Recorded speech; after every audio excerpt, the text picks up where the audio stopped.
अस्सलाम वालेकुम। आज हम बात कर रहे हैं एक ऐसे केस की जो इंडिया की इंटरनेशनल इमेज पर सीरियस सवाल खड़े कर रहा है। निखिल गुप्ता ने यूनाइटेड स्टेट्स के कोर्ट में मर्डर फॉर हायर और साजिश कॉन्स्पिरेसी के चार्जेस मान लिए हैं। आखिर कौन है Nikhil Gupta? An Indian man accused of plotting to kill a Sikh separatist leader in New York City. ये सिर्फ एक क्रिमिनल केस नहीं बल्कि ऐसा मामला है जो इंडिया के स्टेट सिस्टम पर भी सवाल उठाता है। यूएस प्रोसिक्यूटर्स का कहना है कि इस एलिज्ड प्लान के पीछे एक ऐसा शख्स था जो इंडियन इंटेलिजेंस से लिंक था। अगर कोर्ट में भी ये बात प्रूफ हो जाती है तो इसका मतलब होगा कि सिस्टम के अंदर कहीं ना कहीं बड़ी लापरवाही है। सबसे बड़ा सवाल ये है, अगर कोई कंट्री खुद को डेमोक्रेसी कहती है तो क्या उसे फॉरेन कंट्री में किसी क्रिटिक या एक्टिविस्ट के खिलाफ ऐसे स्टेप्स लेने चाहिए? इंडिया खुद को वर्ल्ड्स लार्जेस्ट डेमोक्रेसी और एक राइजिंग ग्लोबल पावर के तौर पर प्रेजेंट करता है, लेकिन जब कनाडा और यूएस में ऐसे एलिगेशन सामने आते हैं तो नेचुरली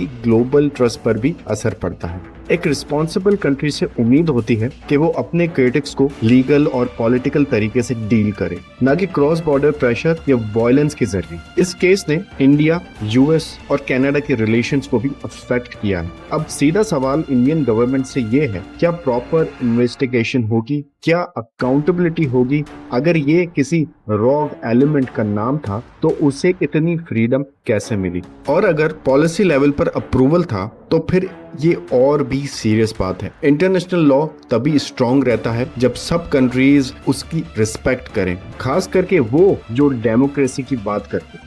अब देखना यह है कि इंडिया ट्रांसपेरेंट इंक्वायरी करता है या सिर्फ डिफेंसिव पोजीशन लेता है। ग्लोबल ट्रस्ट रीबिल्ड करना मुश्किल होता है लेकिन इम्पॉसिबल नहीं। आप क्या सोचते हैं? क्या इंडिया को क्लियर और ओपन इन्वेस्टिगेशन करनी चाहिए? कमेंट्स में अपनी राय जरूर शेयर करें और ऐसे ही डिस्कशंस के लिए चैनल को सब्सक्राइब करना ना भूलिएगा। अल्लाह हाफ़िज़।